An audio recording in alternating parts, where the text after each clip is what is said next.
देश में एक बार फिर चुनावी माहौल गरमाने वाला है। ऐसा क्यों मैं कह रही हूँ? तो चुनाव आयोग ने 4 राज्यों और 1 केंद्र शासित प्रदेश में होने वाले विधानसभा चुनाव का ऐलान कर दिया है। कुल 824 विधानसभा सीटों के लिए मतदान होगा और करोड़ों मतदाता अपनी सरकार चुनेंगे। आज की इस वीडियो में हम विधानसभा चुनाव के बारे में बात करेंगे कि किन किन राज्यों में चुनाव होने वाले हैं। तो मुख्य चुनाव आयुक्त ज्ञानेश कुमार ने चुनाव कार्यक्रम की घोषणा करते हुए बताया कि इस बार चुनाव अप्रैल में होंगे और नतीजे 4 मई 2026 को घोषित किए जाएंगे। चुनाव कार्यक्रम के मुताबिक केरल, असम और केंद्र शासित प्रदेश पुडुचेरी में 9 अप्रैल 2026 को मतदान होगा। वहीं तमिलनाडु में 23 अप्रैल को वोट डाले जाएंगे।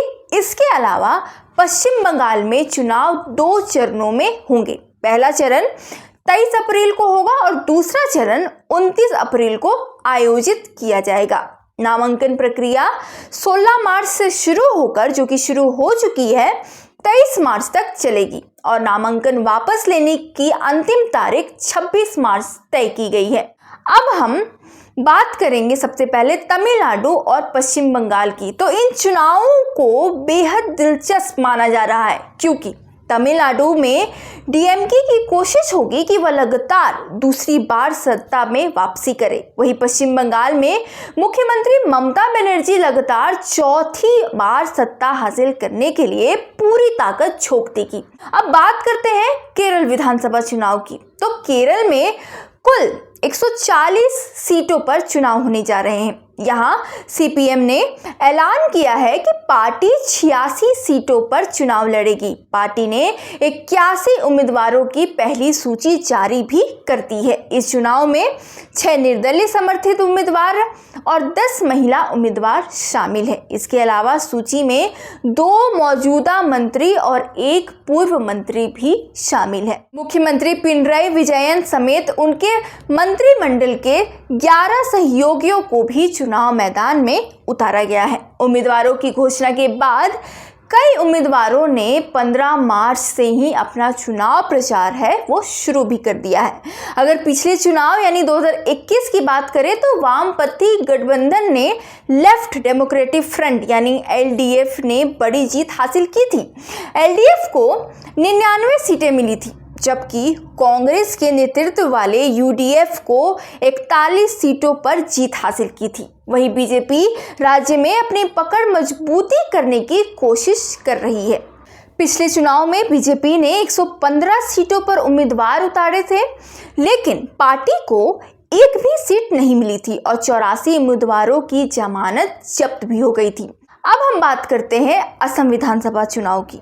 तो असम में कुल 126 सीटें हैं और मौजूदा विधानसभा का कार्यकाल 20 मई 2026 को खत्म हो रहा है।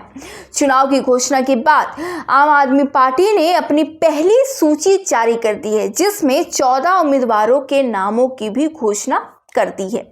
अगर पिछले चुनाव यानी 2021 की बात करें तो बीजेपी ने 93 सीटों पर चुनाव लड़ा था और 60 सीटों पर जीत हासिल की थी। बीजेपी के नेतृत्व वाले एनडीए गठबंधन ने कुल 75 सीटें जीतकर सरकार बनाई थी। वहीं कांग्रेस ने 95 सीटों पर चुनाव लड़ा था और 29 सीटों पर जीत हासिल की थी। कांग्रेस के नेतृत्व वाले गठबंधन को कुल 50 सीटें मिली थी। पिछली बार कांग्रेस के साथ गठबंधन में रही एआईयूडीएफ ने 20 में से 16 सीटें जीती थी, लेकिन इस बार कांग्रेस ने एआईयूडीएफ के साथ गठबंधन की संभावना से साफ इनकार कर दिया है। इस बार कांग्रेस ने असम सोन मिलितो मोर्चा नाम से नया विपक्षी गठबंधन बनाया है। अब बात करते हैं केंद्र शासित प्रदेश पुडुचेरी की। तो यहाँ कुल 30 विधानसभा सीटें हैं और मौजूदा सरकार एन रंगासामी के नेतृत्व में चल रही है। तो पुडुचेरी विधानसभा का कार्यकाल 15 जून को भी पूरा होने वाला है। पिछले चुनाव में ऑल इंडिया एनआर कांग्रेस और बीजेपी के गठबंधन को 16 सीटें मिली थी और सरकार बनी थी। वहीं कांग्रेस गठबंधन को 8 सीटें और अन्य दलों को 6 सीटें मिली थी। इस बार भी मुख्य मुकाबला एनडीए गठबंधन और कांग्रेस डीएमके गठबंधन के बीच माना जा रहा है। तो कुल मिलाकर कहे तो 2026 के इन विधानसभा चुनाव में लगभग 17.4 करोड़ मतदाता वोट डालेंगे। इसके लिए पूरे देश में 2.19 लाख पोलिंग बूथ बनाए गए हैं। करीब 25 लाख अधिकारियों की ड्यूटी लगाई गई है और 8.5 लाख सुरक्षा कर्मी तैनात किए जाएंगे। चुनाव आयोग ने इस बार 100% वेबकास्टिंग की व्यवस्था भी की है ताकि मतदान प्रक्रिया पूरी निगरानी में रखी जा सके। इसके अलावा 6 राज्यों की 8 सीटों पर उपचुनाव भी होंगे।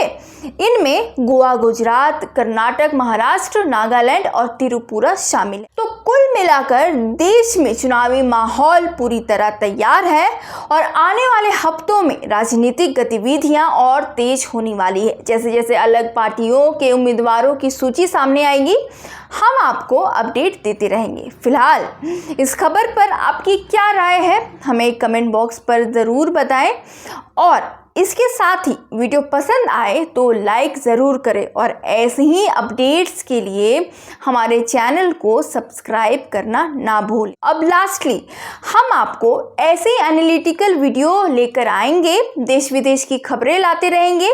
इसके लिए बस आपको हमारे चैनल को सब्सक्राइब कर लेना है ताकि आपको पल पल की वीडियो का अपडेट मिलता रहे। तब तक के लिए मिलते हैं आपको अगले वीडियो के साथ। तब तक के लिए हैव अ नाइस डे। शुक्रिया।